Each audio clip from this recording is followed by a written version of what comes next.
I'm gonna start this story from the very beginning.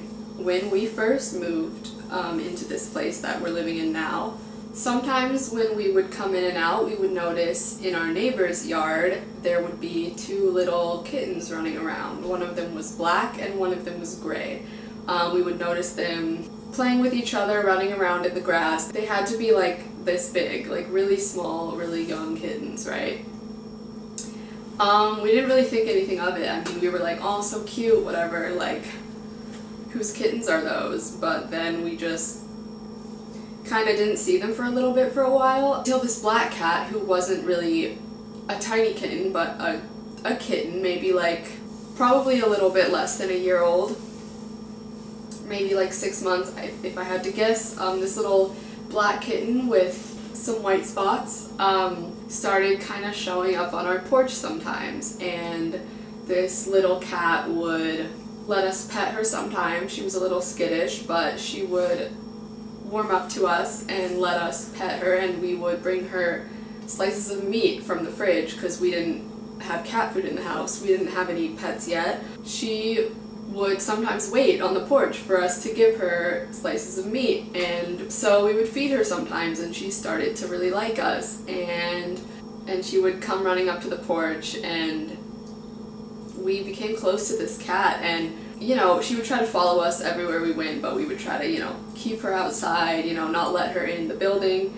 And one day, so let's see, how do I explain this? So from the entrance of our apartment building, our apartment door is like really close to the actual entrance, so you can pretty much go through the main door and then go right through into our apartment, right? So one day we were opening the main door, and then right after, you know, opening our apartment door, and this little cat ran right into our apartment.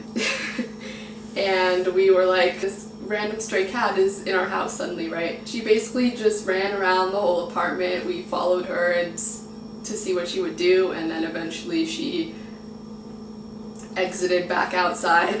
This incident sort of led to us willingly letting her inside sometimes, and she would just curl up on the floor and we would watch her, and then we would let her out after like a couple hours or whatever. And we wondered, like, whose cat is this? Is this someone's cat? Like someone's outdoor cat, or is this a stray?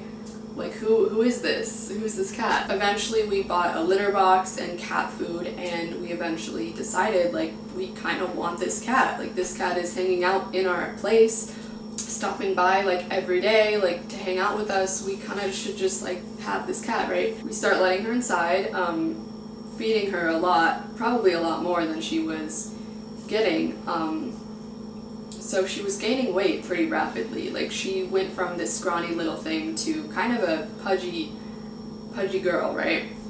And we take her to the vet eventually, get her shots, you know, vaccines, you know, see if she has a microchip, see if she's in the system, and check her stomach for signs of scarring, because if she had been fixed, she might have a scar on her stomach. Which, by the way, she didn't have, and she wasn't microchipped, so it appeared that she had been a stray cat before. And we eventually kind of put it together that she must have been that black kitten that was always playing with the gray kitten in the other person's yard. That kitten must have grown up, and we did eventually start seeing the gray one too, like running around outside, who looks strangely very similar to our cat. Obviously different colors, but their faces are like very similar shape. So I don't know where those kittens came from. I don't know if they were always strays, or if someone's cat had them and the person just released them into the wild. I don't know. But anyways, so we take her to the vet, right? And she's, of course, as I said, gaining a little bit of weight, a little bit round, and the vet says, okay, she might be pregnant because she was out in the wild. It's a very real possibility, like, she's not fixed. He basically said, like, you should keep her inside for a while, wait to like confirm that she's not pregnant already, and then come get her fixed. So we kept her inside for quite a few months, and she kind of just kept gaining weight. Like, she kept getting so big. I remember at one point she was so big she couldn't even jump on the counter, which was something that she always used to do before, but she couldn't even get up there anymore. My boyfriend and I were like, are we feeding her too much? Should we restrict her diet? Like, what's going on? Because we looked up the normal time of like a cat pregnancy. I think it was like a few months or something, and more time than that had passed than like it should have been for her to be pregnant, right? So we were like, okay, so she's probably not pregnant. We should restrict her diet. But then I started noticing on her belly these little movements, just like some movements going on. And I told my boyfriend, listen, I think she's pregnant, because a cat's stomach doesn't just randomly move up and down like that. There's something going on there, right? And he was like, no, that's impossible. It's been way too long. That doesn't make any sense. I was like, I don't know. The signs are there. And he was like, nah, she's just fat. Like, that's just digestive stuff. I don't know. Like, alright, I guess. So we kind of just didn't do anything about that, and then one night we were getting ready to go to bed. I think my boyfriend was already asleep. It was almost 3 in the morning, and I think I was just about to doze off. Our cat gets on the bed and is purring and snuggling with us and digging at the blankets on the bed. And I'm just like, okay, she's just being super affectionate, whatever, you know. I just put my head down on the pillow, tried to doze off. I was not quite asleep, but I was getting there when I hear the loudest meow, the most painful sounding screech of a meow that I've ever heard. It woke my boyfriend right up. He sat up in bed. I sat up. We were like, what the heck was that? We looked to our cat, and I didn't have my glasses on because I was sleeping or trying to sleep, so I couldn't quite see what was going on, but my boyfriend was like, oh my god, she's giving birth on our bed. It was shocking, to say the least. Of course, the first thing that happens is panic. We don't know what to do. We don't know if this little cat is gonna make it, the first one that she gave birth to, the little calico one. We don't know what to do. We're just like in shock, right? Eventually, I don't really remember exactly how this went down, but eventually we figured out how to lure her into this cardboard box that we lined with like blankets and towels, and we got her to take her little new kitten in there. And we set the box out in the living room, and then we went back to our room to try to go to sleep.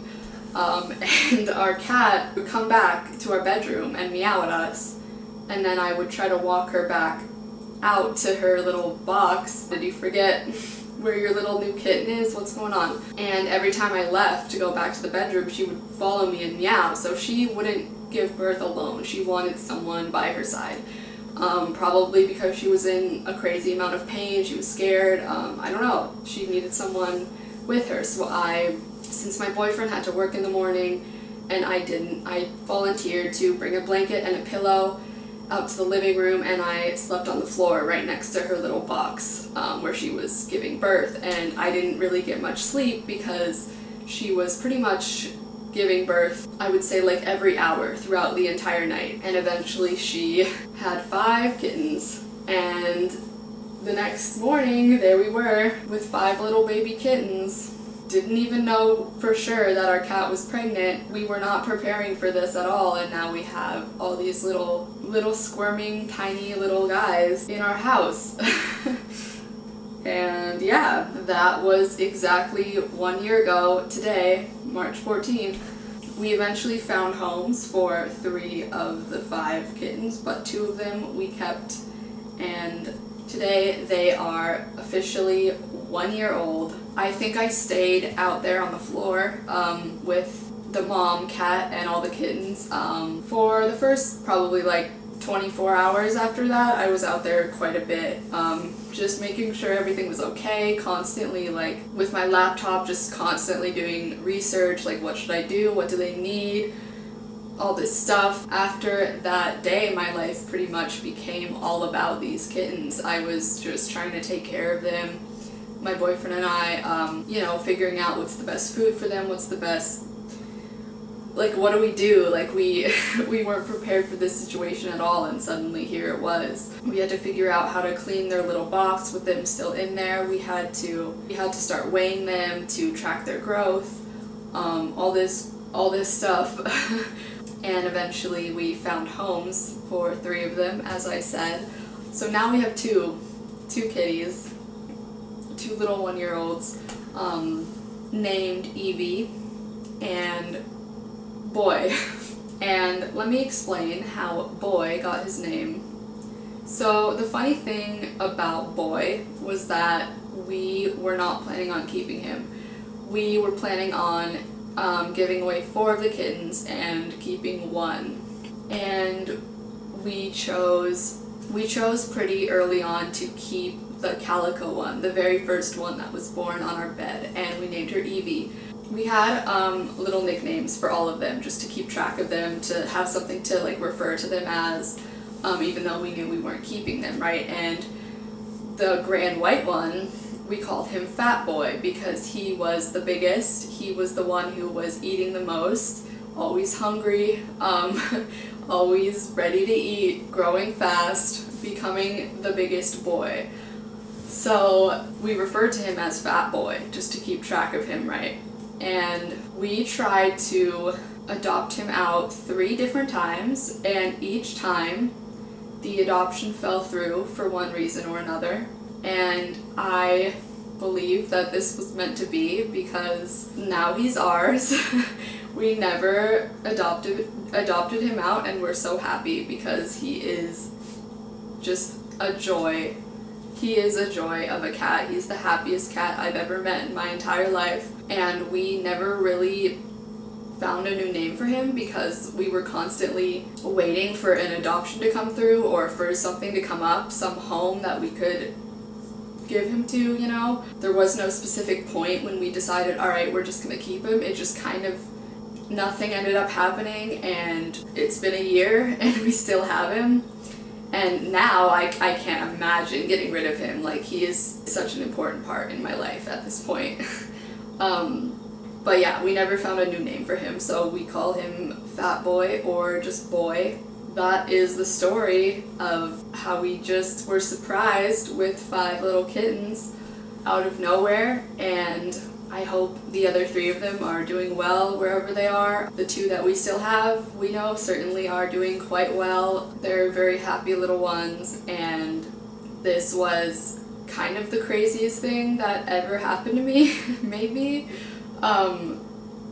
It was really scary to watch a cat giving birth. Like, it just looks horrible and painful and scary, but once the kittens were there and started to grow, it was just the cutest thing that I've ever seen. So yeah, that was an interesting experience that I don't think I'll ever forget. So yeah, I hope you enjoyed this little story time. I'm sure I will insert some clips of the kitties as they were growing up somewhere in the story, so I hope you like seeing their cute little faces. Subscribe if it's your first time here. I don't usually make cat content. I mean, my cats definitely show up in a lot of my videos, as you guys know if you've been here for a while. But this will probably be my only video that's just about the kitties. But yeah, I just wanted to tell this story because it's a crazy story. It's like something that I still can't even believe happened. So yeah, I hope you enjoyed, and I will see you guys next time. Bye.